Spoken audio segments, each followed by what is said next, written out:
is the banking sector, could it do more, could it project more in this environmental side of things? Is the banking sector a bit reticent or a bit low-key, or could it do more in this space? Yes, banks will do more and more. Bert Kruvel, who is the guru of green banking at Rabobank, says all what we have done at Rabobank in green banking has been profitable. So if it's profitable, banks will do more. Well, probably it's good to end on that fine note. If it's profitable, they will do it. So, okay. So let's move on to the having a go at I thought you'd forgotten that. No, I hadn't forgotten. The vendor relationship and where do vendors fit, and that relationship, how is that working? I think there's an element of truth in both. I think banks adopting technology, effectively or otherwise, I think it's a matter of, various things. One is, I think, at least my belief is that there are times when technology is not available. I mean, you talk of, for example, core banking system space, which is very close to my heart, and hence I'll talk about it.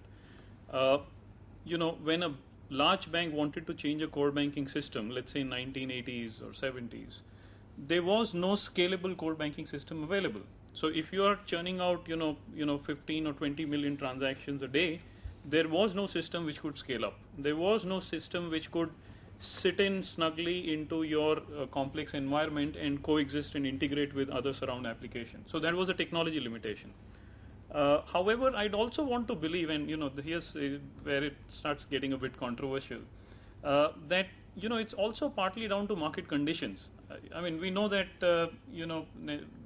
necessity is the mother of all inventions, and now that the environment is getting tougher, banks are beginning to look at other avenues. And you talk about, he talked about unbanked population in Turkey. There are 650 million unbanked people in India out of a country of 1.1 billion. There are 200 million unbanked people in Latin America. Now, are the motives behind banks going after this segment, is it totally altruistic motives? No, there's a money to be made there, and therefore you start offering that topic that we discussed, mobile banking, and you can start offering that cost very cost effectively. The client finds it easy. Most of the clients use a mobile phone, though they've never banked and never opened an account earlier. And therefore, I think there's a bit of environmental or the pressure of the environment itself which is concerned. And lastly, I also want to say it's partly attitude of the bankers. Was mobile banking not available 4 years back? It was. Was let's say a hosted environment or a ASP solution not available since 5-6 years back? It was available.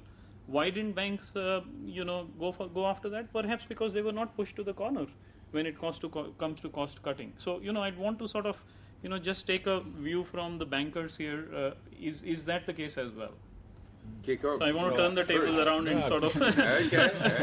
I think I find it a real challenge to find the appropriate solutions that you can implement. If you're a drinks distributor, you use SAP.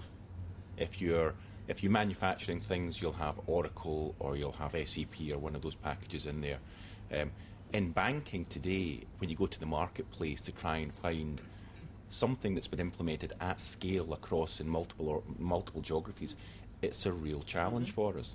And hence, when you do actually buy a package, you find that it's grown out of either a specific market or a specific vertical, and you always have to change it. I definitely agree. I mean, Turkey is a kind of different market. We were chatting with Ahmed because everybody has their own platform. I mean, of course, we're using vendors, but in the back-end systems, we're using the vendors. But we are creating or we are developing the top end or the character of the system on our own. Actually, that's the key, because we have been talking about intimacy. I mean, I'm sorry, Ahmed. I mean, vendors are coming up with the robots. I mean, Bank Fortis got a robot, Lloyd's got another one. We are getting another. So we have to give that character, bank character, to that robot. So that's not easy with the packages. So, and with the global forces, I mean, those vendors are becoming global. So they are coming to make their cost down. They are coming with almost the same packages to everyone. So that's the major challenge that we are facing. So as a result, as a strategy, we're going with our own developed systems. Banks have good IT departments because they had to build everything themselves because they never found what they wanted in a package where they say we're going to build it ourselves and we're going to do it. 3 years ago, we were confronted when we looked at our operations. We said, well, we have these mature markets where we have leading positions, and there's no package in the world that can prove that it can handle the volumes that we have on that. There's not been an implementation on the core banking side that can interact with different channels, also standardized channels that can do it. On the other hand, when we looked at outside of mature markets, we had a presence in 4 other markets where we didn't have the same size, the same scalability, and the same investments that were put in before. Exactly. And there we said, well, we go package. So for the countries in a first phase outside of our mature markets, we said we went package, and we looked at vendors for 14 months, and we decided to go for a package that together with the vendor we slightly modify. But the thing is, I agree with you, it's a big chunk in the mindset of the bank to say it's not about what I want, it's about what I need. And I take what I need and I accept that I can go for this choice and have a couple of things that ideally I would put on these nuts and bolts. You're not going to do it anymore. You're going to look at it in a different way and a different approach. So we went package, as you call it. We decided to go in 2006. In the meantime, we rolled out the first release of the package in Ireland, where we have the joint venture with Endpost. And at the same time, at this moment, in 2008, we're preparing a rollout in Belgium for the other postal bank. And we're going to look to a rollout in another retail country as well. But for the moment, and I'm touching wood it works, but I think the jury will be out in 3 to 4 years. When volumes will rise, when it becomes bigger, and then we can start making a claim, or we can start looking at it. Is this feasible in a 10 million customer business, or is it only feasible on smaller scale business to work on a package and to interact it with different channels? I think, I mean, the sort of conversation has sort of moved around a number of different aspects. I mean, I think in terms of the package versus sort of build your own, I mean, I think it's very much a case of, there's not a simple answer to that. I think it's very much, it's the classic it depends, and it depends upon, what aspect of, the business of your kind of architecture you're talking about, as to whether something is neatly encapsulated within a package, whether there's an offering out there, whether that's something that is kind of commoditized, that you can actually just get something that turns the handle and does the job and isn't going to differentiate you versus someone else. I think in a lot of instances, where a bank has a perceived strength or invested a lot of money in a particular area, I think it's very much a case of, sort of mentioned about, having sort of strong IT departments who have built things that offer capabilities that other banks don't have. I think by their very nature you can't go out and buy a package. If we want a market leading capability in CRM or something, then it's almost kind of an oxymoron to go out and buy a package, because then everyone can have that. So if we want to differentiate ourselves in a particular area, then we may build upon something that's already there. I want to sort of give a slightly different point of view here, if you allow me to.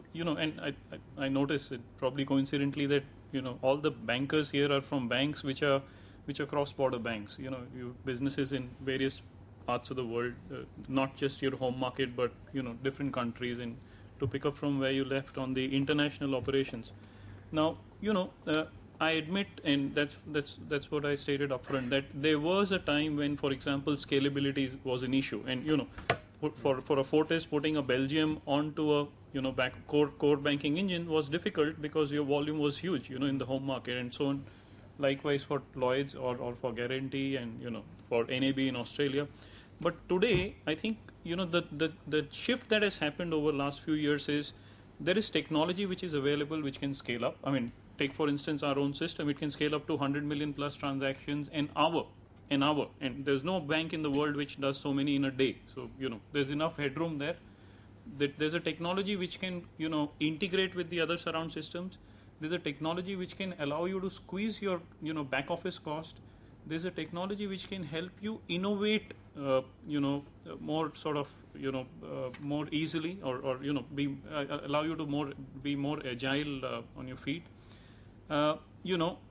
Especially in an environment like yours, wherein you can achieve economies of scale clearly by standardizing the back office across multiple countries.